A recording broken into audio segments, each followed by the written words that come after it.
60 miles northeast of Tonopah, Nevada, there's a place the maps don't bother naming. Just a cluster of aluminum and rust where the old mining road peters out into nothing.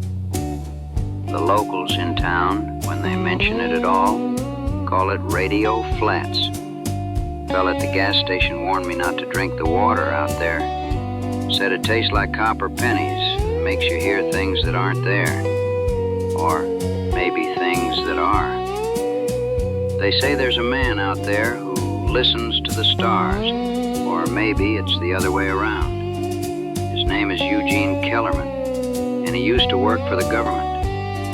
That's all anyone knows for certain. That and the fact that he hasn't left his trailer in 3 years. The grocer in Tonopah delivers supplies once a month, leaves them 50 feet from the trailer. Says if you get too close, your teeth fillings start to ache.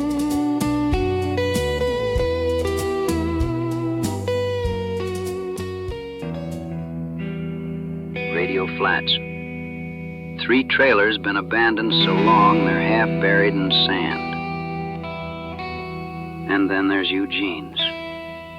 You can't miss it. Looks like a giant spider made of copper wire and aluminum decided to nest here.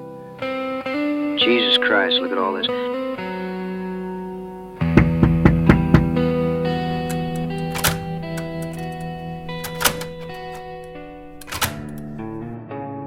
You're 4 minutes late.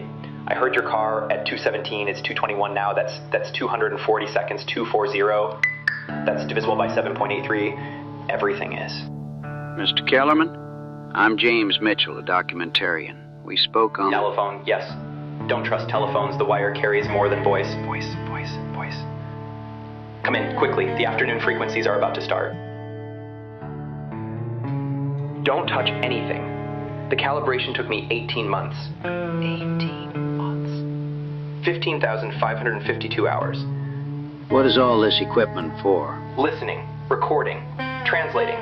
You see, most people think radio waves just carry sound, music, voices. But there's something else, something between the frequencies, in the spaces where there shouldn't be anything. Look at this. This is 7.83 megahertz, the Schumann resonance, the Earth's heartbeat, they call it. But that's not all it is. Watch what happens when I adjust the amplitude. Tell me about your background, Eugene. How did you end up here? I was at Los Alamos from 51 to 53. You see, we weren't just splitting atoms. We were monitoring after the tests, the electromagnetic pulse. It would sing. That's what we called it, the singing. But then Richards noticed the patterns weren't random. They were responding. To us, when we broadcast on certain frequencies, something would answer, always at 7.83 megahertz, always. What kind of answer? Mathematical sequences at first, prime numbers. Then it got more complex, like language, but not human language. Richards thought it was Soviet, some kind of code, but the signals, they weren't coming from Earth. Richards died in a car accident, single vehicle, no skid marks, perfect weather. Then Thompson had a heart attack. He was 28, marathon runner, perfect health. Carson drowned in his bathtub, 4 inches of water. I started recording everything, hiding the tapes. They knew I knew, that's why I'm here. You can't triangulate a position if a position keeps changing, but I kept the receivers. I improved them. Who are they, Eugene? I don't know if it's them or us. Maybe it's both. Maybe we're having a conversation and only I can hear both sides. Or maybe we opened something with those bombs. A door, a frequency, and now something's coming through. Who's the woman in the photograph? Margaret, my wife, ex-wife, she heard it too, the singing, said it sounded like a choir very far away, or very close but in another room, another dimension. Where is she now? Bakersfield, married an insurance salesman, has 2 kids, normal life. I haven't found the right frequency to hear her again, but I will. The frequency is everything. Everything is frequency, even love, love. Eugene insisted I stay to witness what he calls the night transmissions. He says they're stronger after midnight, says that's when the veil is thinnest. There, do you hear it? Put these on, quickly. I hear static, maybe some kind of pattern? It's binary at the base level, but layered. Like a feud. Bach would understand. Mathematics and music and consciousness. It's all the same thing at the right frequency. I'll show you what they showed me. Watch the scope. Watch. See, it's not random. It's not interference. It's communication. They're trying to tell us something. Eugene, I think that's just pareidolia, like seeing faces in clouds. That's what they all said. Richard said that too, before his accident. No, you'll see. Everyone sees eventually, or they stop seeing anything at all. Look at the patterns. UFO sightings, always near 7.83 megahertz broadcasts. Disappearances, always people who worked on Project Blue Sky. That's what we called it, Blue Sky. What was Project Blue Sky? Communication protocols for after a nuclear exchange. But we found something else. Something that was already using those frequencies. Something that had been using them long before we invented radio. I need to tell someone, in case something happens to me, like the others. The tapes are in there. Everything I've recorded. 3 years of signals, patterns, messages. I've hidden copies, buried them in the desert. The coordinates are in a safety deposit box in Reno. Box 783. Remember that. 783. Eugene? Who do you think is sending these signals? I don't think they're being sent. I think they've always been here. We just learned how to hear them. The bombs, the electromagnetic pulse, it cleared something, like tuning a radio. And now we can hear what was always there. Watching, waiting, listening to us, listening to them. Sometimes I think I understand what they're saying.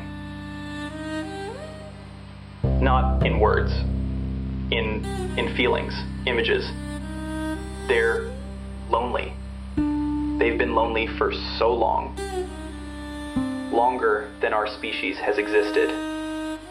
They're looking for something, someone. Maybe they lost something, like I lost Margaret. Or maybe we're the lost ones. Maybe Earth is a ship that went off course millions of years ago, and they're trying to guide us home, or warn us away from something. The frequencies, they're getting stronger. Every day, something's coming. In 1959, October 13th, that's when the signal peaks.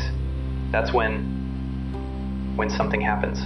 What happens? Contact or catastrophe. Maybe they're the same thing. Maybe they're the same thing. Eugene, will you be all right out here alone? Alone? I'm never alone. They're always broadcasting, always listening. And Margaret, sometimes I hear her frequency.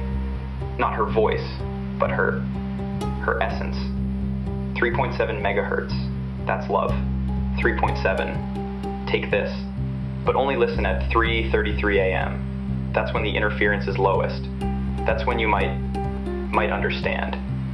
Or you might not want to. Understanding is dangerous. Ask Richards. Ask Thompson. Ask Margaret. I left Eugene Kellerman as the sun was climbing over the Nevada mountains. His antennas casting long shadows across the desert floor like the web of some impossible spider. He gave me a frequency to monitor. Said if I listened at 3 a.m., I might hear something important. I haven't played the tape yet. I'm not sure I want to know what Eugene knows. Or thinks he knows. Out here in the desert, the line between revelation and madness is as thin as copper wire, and just as conducive to signals we're not meant to receive. Eugene says October 13th, 1959, something will happen. That's 7 months from now. He's either the loneliest madman in Nevada or he's the only one who hears the truth. Maybe both. Maybe in the desert there's no difference. The frequencies continue, the signals persist. And Eugene Kellerman listens, alone in his aluminum cathedral, waiting for a message he may have already received, but can't quite translate, or perhaps doesn't want to. Next week, I'm heading to Arizona. There's a woman living in an old school bus who claims she can photograph the human soul. After meeting Eugene, I'm not sure anything sounds impossible anymore.